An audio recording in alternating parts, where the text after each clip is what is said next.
My name's Alex, a 38-year-old high school teacher who'd spent nearly 2 decades drilling U.S.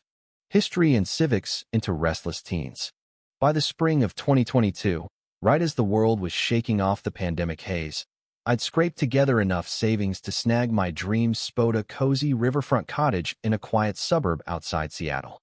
Picture this: misty mornings with the water lapping at the shore, sunsets that painted the sky like a wildfire, and zero drama from helicopter parents or school board politics. For a guy who'd survived on ramen and red pens most of his career, it felt like hitting the jackpot. I wanted escape, pure and simplino, one micromanaging my life, just the river's rhythm and my own rules. But peace? Yeah, that lasted about as long as a teenager's attention span.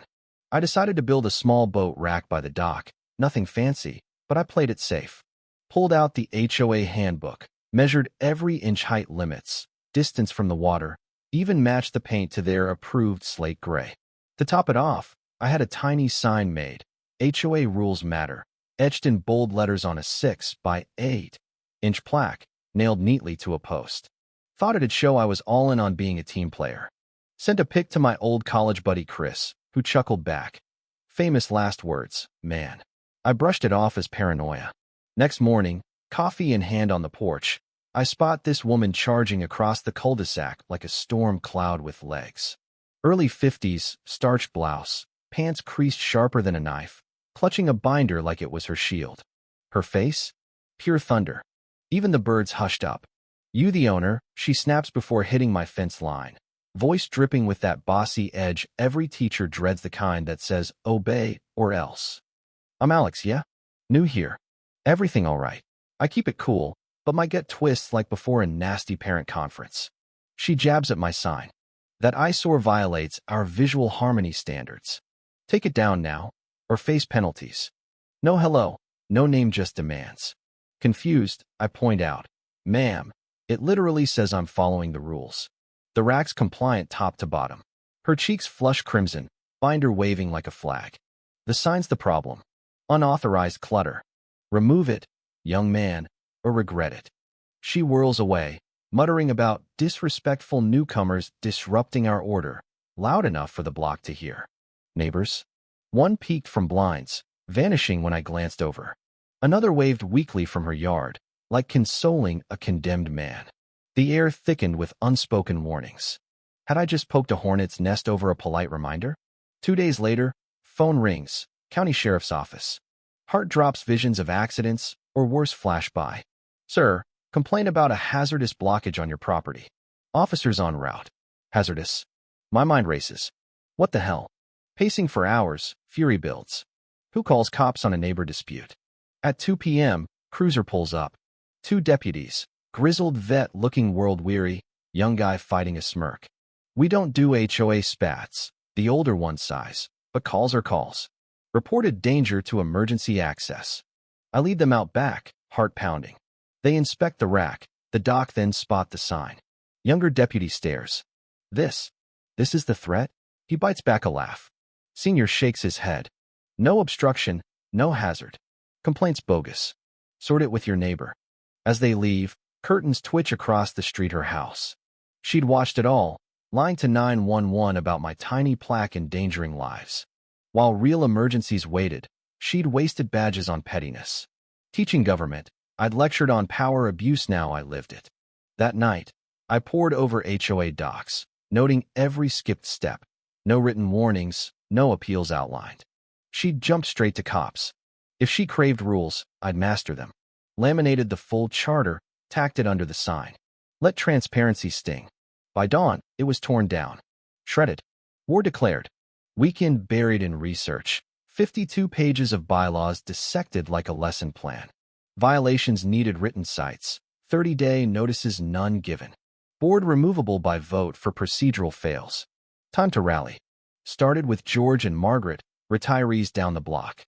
George, Vietnam vet hat on, straightened when I approached. "You're the sign guy, huh? Don't get me started on Victoria."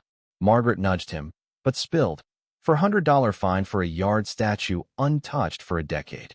Suddenly tacky, George growled. Margaret's wind chimes? $40 daily for noise pollution.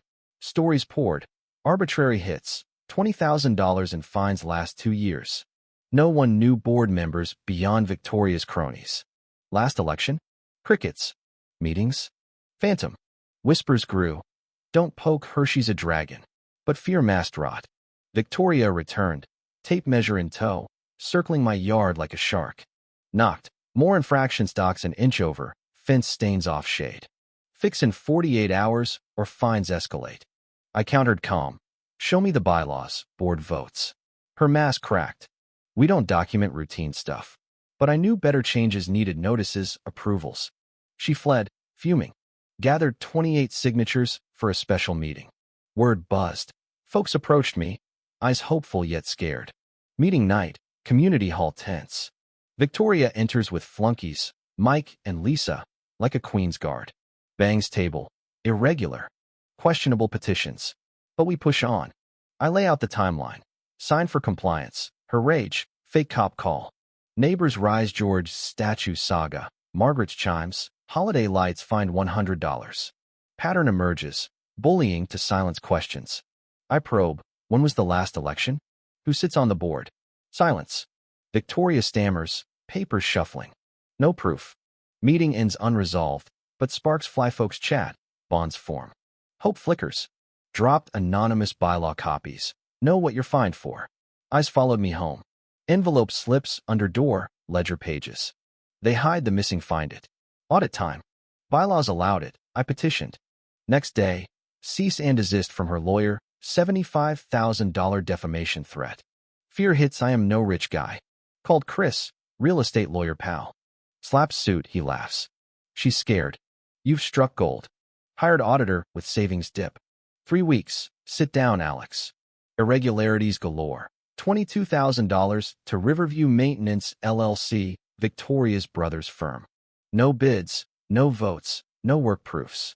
Dues hiked $60 to $150 per month without polls, extra $50,000 yearly. Embezzlement, plain. Anonymous tips flood, forged minutes, ghost payments. Harassment ramps, daily fines, my power cuts mysteriously. One neighbor's alone. Called emergency meet. Hall packed, 55 strong. Projector up, bank statements, charts. Gasps as truths unfold funds to family. Illegal hikes while she fined gnomes and feeders. George explodes. You rob us blind. Then harass over trivia? Room boils. Victoria flails. Misunderstandings. Needed for upkeep. But lies crumble. Vote.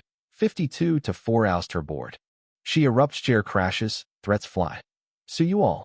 Regret this. Storms out, ripping cords. Pity mixes with triumph built her downfall. But war loomed. Served papers. $150,000 suit. Panic surges, ruin ahead. Chris digs. Charters nuclear closet. Thirds vote dissolves HOA on misconduct. Surveyed, 48 yes. Filed petition. Clerk warns. Irreversible. Signed steady, thinking of the bullied. 30 days, dissolved. Suit drops, no entity left. Victoria's truck packs. Sells fast to a family thrilled at freedom. Months on, porch coffee tastes sweeter. George's statue gleams, Margaret's chimes sing. They visit with pie. First calm summer in years. Anonymous note. Thanks for the stand. From a sign to revolution worth the fight. But was exposing her worth the risk, or should power abusers face mercy? Would you confront corruption head on, even if it costs your peace? Or play safe, let injustice slide? Drop your take below. Did I go too far, or not far enough? Like if this fired you up, subscribe for more real-life battles, and let's debate in comments.